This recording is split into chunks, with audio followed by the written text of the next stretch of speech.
ಭಾರತದ ಮೊದಲ fully literacy ರಾಜ್ಯವಾಗುವ ಮಿಜೋರಾಂನ ಪ್ರಯಾಣವು ರಾತ್ರೋರಾತ್ರಿ ಯಶಸ್ಸಲ್ಲ, ಬದಲಾಗಿ ಐತಿಹಾಸಿಕ ಅಡಿಪಾಯಗಳು, ಆಳವಾದ ಸಮುದಾಯದ ಒಳಗೊಳ್ಳುವಿಕೆ ಮತ್ತು ಉದ್ದೇಶಿತ ಸರ್ಕಾರಿ ಉಪಕ್ರಮಗಳನ್ನು ಸಂಯೋಜಿಸುವ ಶತಮಾನದ ಪ್ರಯತ್ನದ ಫಲಿತಾಂಶವಾಗಿದೆ.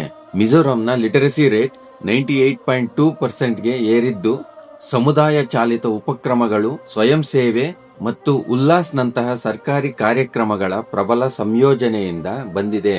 ಮನೆ ಮನೆಗೆ ಸಮೀಕ್ಷೆಗಳು, ಸ್ಥಳೀಯ ಭಾಷಾ ಶಿಕ್ಷಣ, ಡಿಜಿಟಲ್ ಸಾಕ್ಷರತೆ ಮತ್ತು ವಯಸ್ಕರಿಗೆ ಕಲಿಯುವ ಸಬಲೀಕರಣ, ಶಿಕ್ಷಣವನ್ನು ಹಂಚಿಕೆಯ ಸಾಮಾಜಿಕ ಜವಾಬ್ದಾರಿಯಾಗಿ ಪರಿವರ್ತಿಸುವುದು.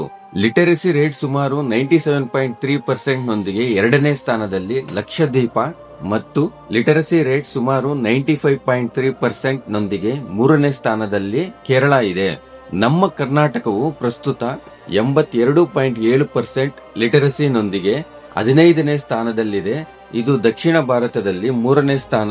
ಈ ನಿರ್ದಿಷ್ಟ ಸಮೀಕ್ಷೆಯಲ್ಲಿ ಆಂಧ್ರ ಪ್ರದೇಶವು ಪ್ರಸ್ತುತ ಕಡಿಮೆ ಲಿಟರಸಿ ರೇಟ್ ಹೊಂದಿರುವ ರಾಜ್ಯವಾಗಿ 36ನೇ ಸ್ಥಾನದಲ್ಲಿದೆ.